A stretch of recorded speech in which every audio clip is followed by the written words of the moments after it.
नमस्कार, वंदे मातरम। मैं हूं श्यामगिरी। आप देख रहे हैं हमारा चैनल मुद्दा भारत का यानी मुद्दा आपका। फिलहाल इसमें लगातार मुद्दा चल रहा है महाराष्ट्र की राजनीति का। जी, आप जो है संजय राउत ने जो है श्रीकांत शिंदे के ऊपर आरोप लगाया है कि उन्होंने मेरे को मरवाने की सुपारी दी है और इसको लेकर काफ़ी बवाल भी मचाया हुआ है। क्या है इसके पीछे का राज? और भी कुछ राजनीतिक मुद्दाएं हैं, इस पर हम अनिल सत्ती जी से पूछेंगे, हमारे सहयोगी हैं, और जानेंगे कि ये जो महाराष्ट्र की राजनीति है, क्या अब ये इस तरह के बदले की कार्रवाई के ऊपर टिक पाएगी?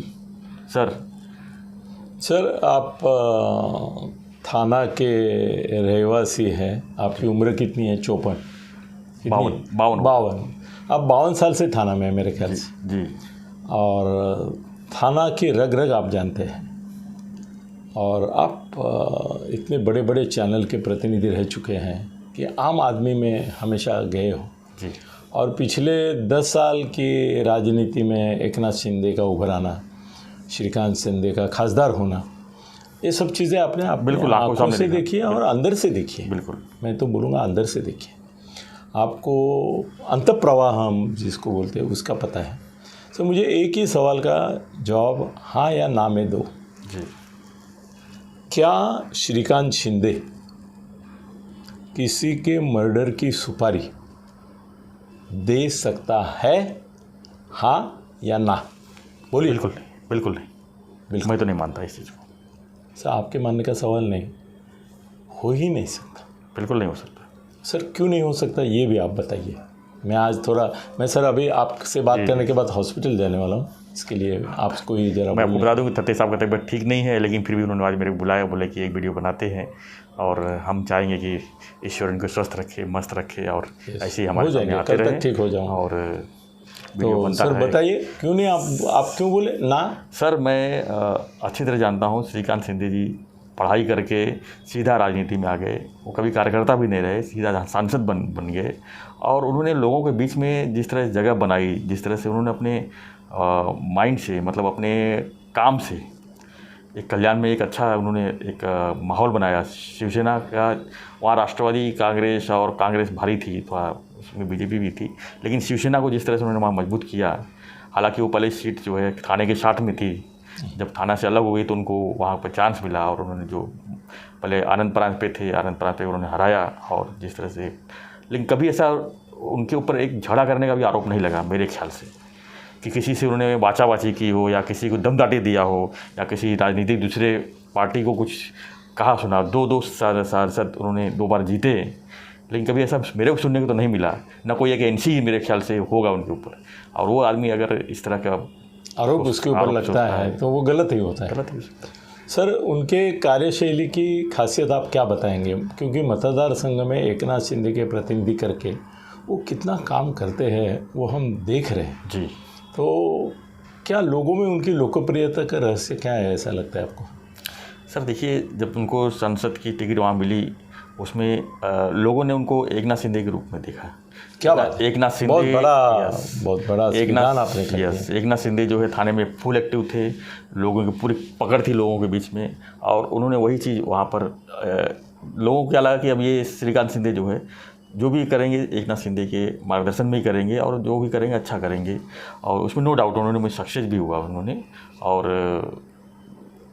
वहाँ पर काफ़ी समस्याएं सर, पानी से लेके, रास्ते से लेके, रेलवे से लेके बहुत सारी समस्याएं हैं। रेलवे तो पूरा संसद में ही आता है, तो उस चीज़ को धीरे धीरे उन्होंने सॉल्व आउट भी करने की कोशिश की है।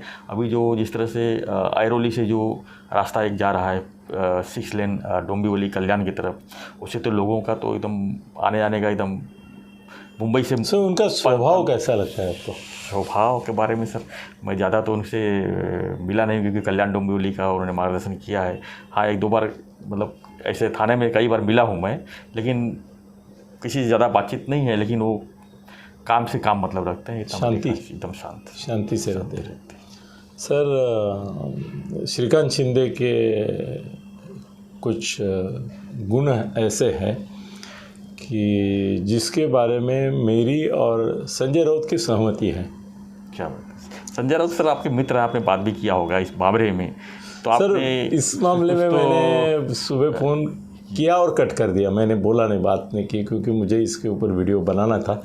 और आज मराठी में मैंने सर पूरा मतलब physically I was not fit, फिर भी 38 मिनट का वीडियो बनाया है संजय राउत के ऊपर। संजय राउत और ये सुपारी का जो मामला है उसके ऊपर 38 मिनट का। और सर 38 मिनट में मेरे ख्याल से कम 30 ऐसे गौप्यस्फोट मैंने किए हैं कि जो महाराष्ट्र को हिला के रखेंगे। सर 1-2 गौप्यस्फोट हमारे हिंदी में भी कर दीजिए, क्योंकि हिंदी में व्यूअर्स काफ़ी हैं और आपको इसमें देखना चाहते हैं, सुनना चाहते हैं। सर ये मेरे को ऐसा लगता है कि संजय के लिए उसका सिक्योरिटी छीना, ये बात अहंकार की हो गई। मतलब उनको सिक्योरिटी चाहिए, तो सिक्योरिटी के लिए इस तरह के आरोप प्रत्यारोप करना कोई मारने वाला नहीं है।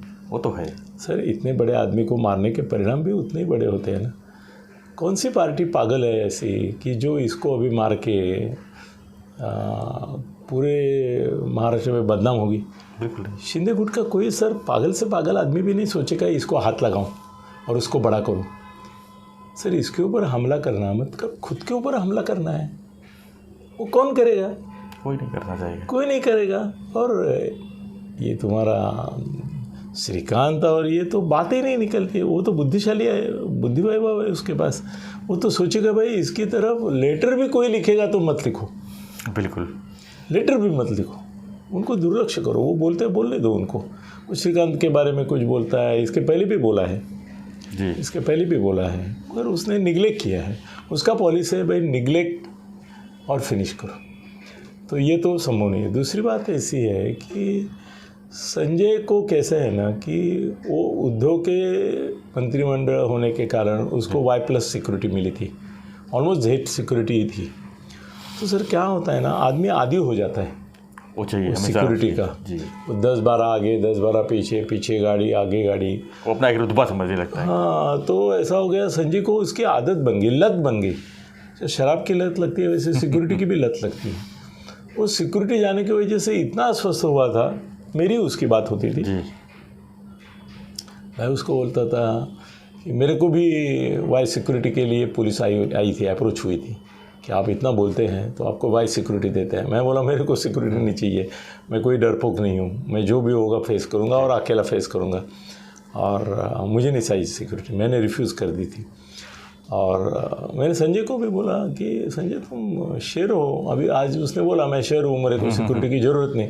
अभी सिक्योरिटी की ज़रूरत नहीं भी बोलेंगे और इस तरह से मनगढ़ंत आरोप भी लगाएंगे कि जिसकी वजह से तुमको सिक्योरिटी मिले। ये मनगढ़ंत आरोप ही लग रहा है। हाँ, आरोप लगा है, मनगढ़ंत आरोप लग रहा है। और राजा ठाकुर नाम बीच में ला रहे हैं, वो तो कोई जानता ही नहीं था ना कौन सा बड़ा गुंडा है।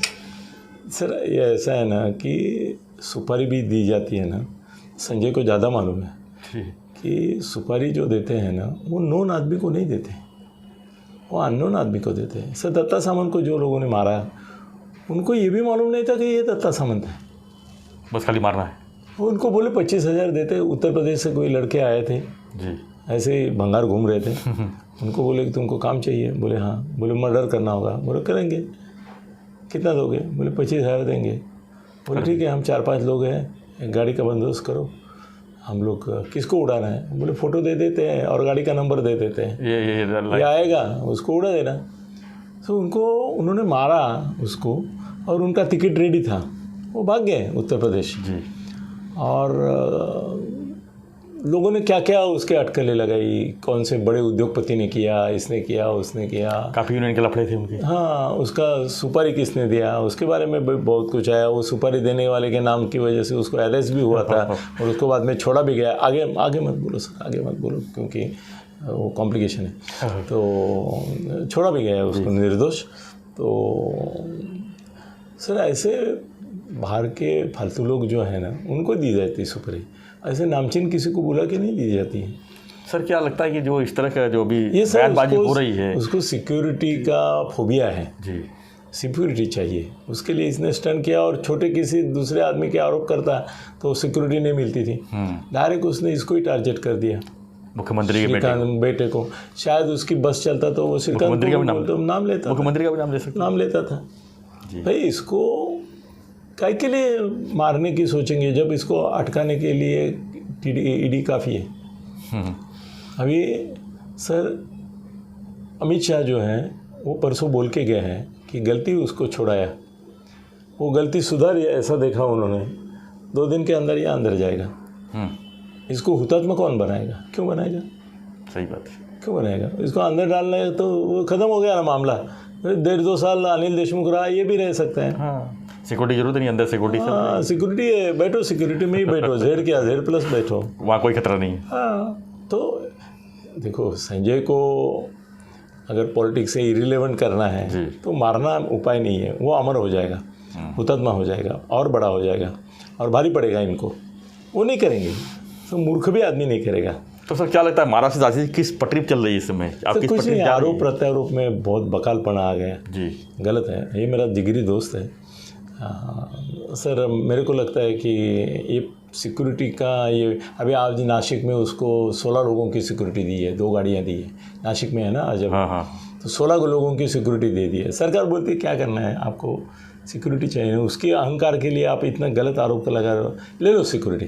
अभी नासिक में उसको 16 लोग हैं, कल बम्बई में भी मिल जाएंगे उसको। सर उसकी सिक्योरिटी के बारे में मैंने बहुत कंसर्न किया था और मैंने बहुत ये भी किया था, उसके लिए कोशिश भी किया था। इसके 2 चीज़ें बीच में आ रही थी, एक तो ये ईडी का आरोपी था और दूसरा एक ऐसा आरोप हुआ है जिसका जिक्र मैं नहीं करना चाहता था मगर थोड़ा कर सकता हूँ कि वो सिक्योरिटी का थोड़ा सा दुरुपयोग कर रहा था, ऐसा भी उसके ऊपर एक आरोप है। उसके बारे में मेरे वीडियो में भी मैंने बोला नहीं है क्योंकि दोस्त है अपना, तो ठीक है, कुछ चीज़ें भूलना अच्छा रहता है, मगर इसके लिए उसको सिक्योरिटी नहीं मिल रही, नहीं तो ये बात सब मैंने ऊपर तक पहुंचाई होगी ना जी। तो वहाँ भी उनको मालूम नहीं था, वो कमेटी ने लिया हुआ निर्णय। और दूसरा वो जो बोलता है ना मेरी सिक्योरिटी निकाली, उसमें एक वो राज छुपाता है कि वो जेल में था तब से निकाली। सर जेल में इसको थोड़ा बाई सिक्योरिटी देंगे, तो उस समय निकाली है। तो मेरे को लगता है कि उसको सिक्योरिटी बुरी तरह से उसके अहंकार के लिए चाहिए थी करके उसने आरोप किया, और वो भी श्रीकांत के जैसे सज्जन आदमी के ऊपर। सर सज्जन शब्द महाराष्ट्र की राजनीति में जिन लोगों को लागू होता है ऐसे बहुत थोड़े लोग हैं, उनमें सज्जन जिसको बोल सकते हैं चारित्र संपन्न, जो कभी सर उसने मेरे को नहीं लगता कभी मूंगी को भी मारा हो। मैंने एक साधु को देखा था, उसको इंगड़ी बोलते हैं, बिंसु बोलते हैं, वो डस गए तो मार सकता था उसको, हाथ पे ही था, मगर उसने ऐसा उठा के उसको बाहर कर दूर फेंक दिया। तो किसी शिष्य ने उसको पूछा कि आप मार सकते थे उसको, आपने उसने आपको काटा है? वो बोला जीव है वो, और वो दुर्जन है, मैं सज्जन हूँ, इसलिए मैंने उसको जीवदान दे दिया। सर उस प्रकार का सज्जन ये हमारा श्रीकांत है जी। बिल्कुल, वो वेल कल्चर, वेल बिहेव, बहुत सज्जन लड़का है, पढ़ा लिखा उसके ऊपर सब पढ़ा लिखा आदमी भी मर्डर करता है, वो छोड़ मगर ये सज्जन आदमी है और उसके ऊपर इस तरह से आरोप करने में गलती की है। सर उसकी लड़कियों को जब ईडी ने ये किया, फ़ोन किए, गलत तरीके से पूछताछ की, तो ये कितना तिलमिला गया था, बहुत तिलमिला गया था, मुझे मालूम है। उसके आंखों के आंसू मैंने देखे हैं।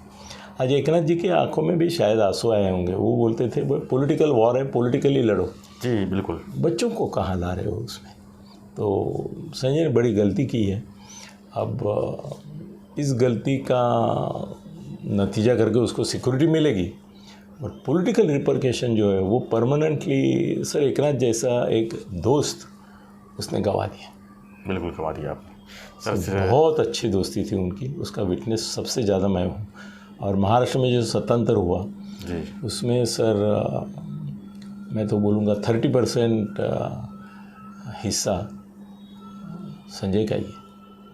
तो ऐसे जिसको तुमने मुख्यमंत्री बनाने के लिए क्या क्या किए जी, उसी के खिलाफ, उसके बेटे के खिलाफ, वो भी बहुत गलत हुआ। संजय नहीं, मैं नहीं माफ़ कर सकता तुमको इसके लिए, और लोग भी नहीं माफ़ करेंगे। जी धन्यवाद सत्य जी। तो हम चर्चा कर रहे थे संजय राउत का जो बयान जो उन्होंने आरोप लगाया कि मुख्यमंत्री बेटे श्रीकांत शिंदे ने उनको मारने की सुपारी दी है, वो भी किसी गुंडे द्वारा। कोई झूठ है। तो इसके ऊपर हम बहस कर रहे थे कि सही सही इस पीछे सच्चाई क्या है और इसको जानना बहुत ज़रूरी था, क्योंकि महाराष्ट्र की राजनीति इसमें किस मोड़ पे जा रही है। रिक्वेस्ट आपके माध्यम से करूंगा, 38 मिनट का वीडियो मराठी में, आज मराठी अनिल थत्ते गगनविधि में है, वो आप बिल्कुल देखिए। इसी के साथ साथ उसमें काफ़ी गौ ये ट्रेलर है, वो पिक्चर है, उसमें काफ़ी गौप्यस्फोट भी है, वो अंदर की जानकारी भी उसके अंदर है। हालांकि मैंने रिक्वेस्ट किया कि हिंदी में भी कुछ तबीयत साथ नहीं दे रही थी साहब के, तो हम इसी यहीं पर वीडियो अभी ख़त्म कर रहे हैं। और आप भी आपके भी माइंड में कुछ चल रहा होगा तो हमें कमेंट बॉक्स में लिखिए कि आज संजय राउत को सुपारी दिया जा सकता है संजय राउत को मारने के लिए श्रीकांत शिंदे के द्वारा। तो आप भी कमेंट बॉक्स में लिखिए, और महाराष्ट्र की राजनीति जिस तरह से चल रही है उसके ऊपर भी आप अपना सुझाव दीजिए, हम उसके ऊपर वीडियो बनाते रहेंगे। और देखते रहिए हमारा चैनल मुद्दा भारत का। धन्यवाद। जय हिंद, जय महाराष्ट्र।